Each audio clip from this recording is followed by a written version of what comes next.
Le divin et l'arien, c'est le premier des 4 livres que je présente ici. Le second sera consacré aux rituels magiques, le troisième aux religions fausses et le quatrième à l'origine arienne de la civilisation.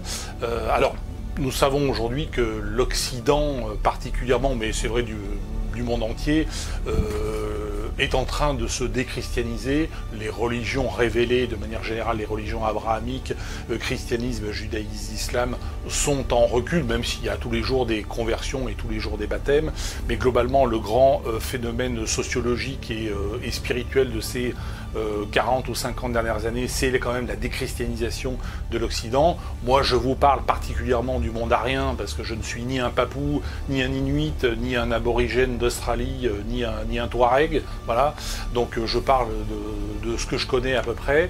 Et on peut critiquer donc à l'infini toutes les religions existantes et l'effondrement, on va dire, spirituel que l'on peut constater dans le monde occidental. Mais moi, ce qui m'intéresse, ce sont les solutions, ce sont les alternatives.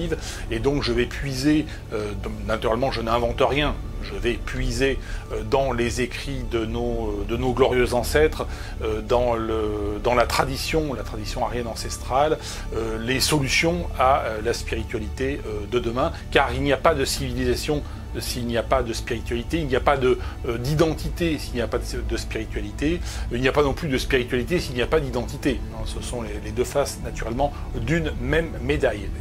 Alors, le divin et l'arien est une subdivision de zoroastrisme qui est jugé un peu volumineux, et donc c'est l'un des 4 livres de ce que j'appelle la Bible des Ariens, donc consacré, le divin et l'arien, à la relation effectivement ancestrale entre la divinité et l'arianité. Le premier chapitre de ce livre est consacré à Shiva. Alors Shiva, qu'est-ce que Shiva? C'est pas un dieu, c'est beaucoup plus qu'un dieu. Shiva, c'est le grand vide. C'est le divin primordial, véritablement. C'est ce qui contient tout ce qui doit exister ou tout ce qui peut exister. La conscience globale qui se subdivise en une myriade de consciences locales. Pourquoi cette subdivision? Parce que cette conscience globale qui est infinie et qui est parfaite, elle doit se subdiviser en des éléments imparfaits et finis que nous sommes, qui connaissent donc la finitude, qui connaissent donc la souffrance, qui connaissent la haine, mais on ne peut pas connaître l'amour infini si on ne connaît pas la haine finie. Voilà, c'est un peu le principe.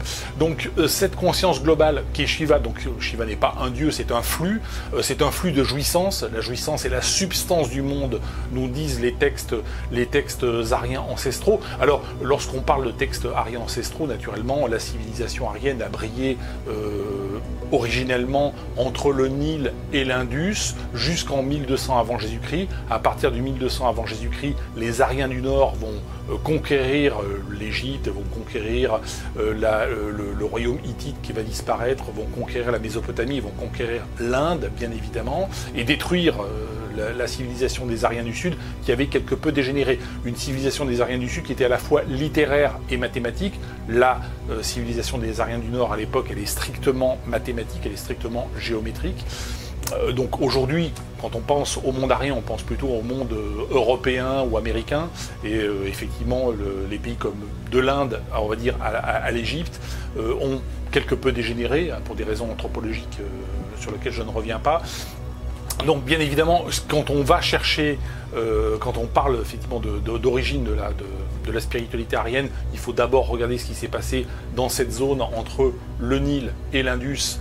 Donc il comprend aussi la Mésopotamie, bien sûr, et l'Iran, parce que c'est là qu'est l'origine des textes les plus anciens. Alors sur Shiva, il y a relativement peu de textes très très anciens, parce que là on remonte à une tradition qui est une tradition préhistorique, puisque le shivaïsme serait apparu entre 6000 et 8000 ans avant Jésus-Christ, donc il y a presque 10 000 ans de cela. Donc effectivement les textes qui relatent cette époque sont très très très parcellaires, sont très très peu nombreux. On a des artefacts archéologiques qui nous sont parvenus, notamment la représentation de Shiva ancestrale et préhistorique, c'est le lingam. Le lingam, c'est le phallus contenu dans la vulve, donc qui est un symbole à la fois de fertilité et de jouissance, car encore une fois, fondamentalement, la divinité, elle est, dans cette vision arienne ancestrale shivaïste, elle est d'abord jouissance. C'est un élément fondamental et très important. Il est dit dans cette tradition aryenne ancestrale que Shiva éjacule l'univers en permanence, donc il crée en permanence des consciences globales, des consciences locales qui ont vocation à se connecter à la conscience globale. Et dans la tradition notamment indienne, on dit que Shiva éjacule Vishnu. Alors Vishnu, c'est Dieu, mais c'est Dieu dans le sens de la réalité, de tout ce qui est perceptible par les sens humains et par la compréhension humaine. Et notamment, il se divise en deux dimensions, une dimension d'espace-temps et une dimension d'énergie-matière. L'espace-temps, c'est les deux faces d'une même médaille. S'il y a de l'espace entre A et B, un point A et un point B dans l'espace, il faut du temps pour aller de A à B. Et s'il faut du temps pour aller de A à B, ça veut donc dire qu'il y a de l'espace entre A et B. Donc l'espace-temps, c'est la même chose. Et l'énergie-matière, c'est E égale MC2. Hein. L'énergie, c'est de la matière sous une autre forme, et la matière, c'est de l'énergie sous une autre forme. Mais Vishnu est insuffisant pour décrire le monde tel qu'il est. Pour décrire le monde tel qu'il est, il faut penser à une notion très importante qui est l'ordre cosmique, qu'on appelle Asa en Iran, qu'on appelle Brahman en Inde, puisque le monde va de la simplicité à la complexité, de la bestialité à la divinité ou à la spiritualité. C'est une notion importante. Le monde, l'univers pourrait exister, les univers pourraient exister, mais il pourrait être parfaitement stable et parfaitement harmonieux, sans forcément qu'il y ait cette évolution. Or, il y a une évolution. Cette évolution, on l'appelle ordre cosmique, on l'appelle Asa, on l'appelle Brahman. Et appliqué à l'expérience humaine, cet ordre cosmique, on l'appelle aussi Dharma, qui est aussi l'un des noms de Dieu, finalement, Dharma. Dharma, ça veut dire la loi morale. Et Dharma se divise en 12 principes que l'on retrouve dans la Dharma Chakra, dans la roue de la loi, qui compte 12 rayons, comme le soleil noir des Aryens du Nord, qui compte également 12 rayons. Ces 12 rayons sont la logique, l'éthique, la volonté, l'autonomie, le détachement, le discernement, l'expression, l'enseignement, le courage, la générosité, la tempérance et la dharma du corps. Donc je reviendrai naturellement sur ces notions. Chaque dharma compte entre 53 et 54 mantras, ce qui fait 640 mantras au total. Et donc là, on a les 640 portes du Valhalla. Donc ceux qui considèrent, qui ont compris effectivement quelle était la loi morale, on les appelle les asavants, les disciples d'Asa, ou les brahmanes en Inde. Voilà, les disciples de Brahma et qui ont compris quelle était la réalité de Dharma. Voilà ce qu'on peut dire sur le shivaïsme originel, fondamental, qui est différent du shivaïsme qu'on peut trouver aujourd'hui en Inde, dans certains ashrams, dans certains temples, qui d'un point de vue théologique est extrêmement pauvre et qui se résume en fait à des rituels qui sont tout à fait sympathiques, mais qui sont relativement... on va dire qu'ils n'apportent pas grand-chose.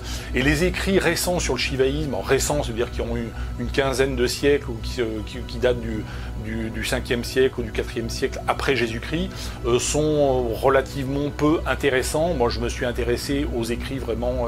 et à ce qu'on peut retrouver de plus ancestral dans cette tradition shivaïste. Si vous êtes intéressé par le sujet, lisez effectivement ce livre 1, Le Divin et l'Arien, et ce premier chapitre, mais que vous pouvez lire déjà gratuitement sur Amazon, puisque les premiers chapitres en général sont disponibles à la lecture, donc c'est intéressant. Vous pouvez aussi lire Shiva et Dionysos du très grand Alain Danielou, qui est vraiment une référence sur le sujet.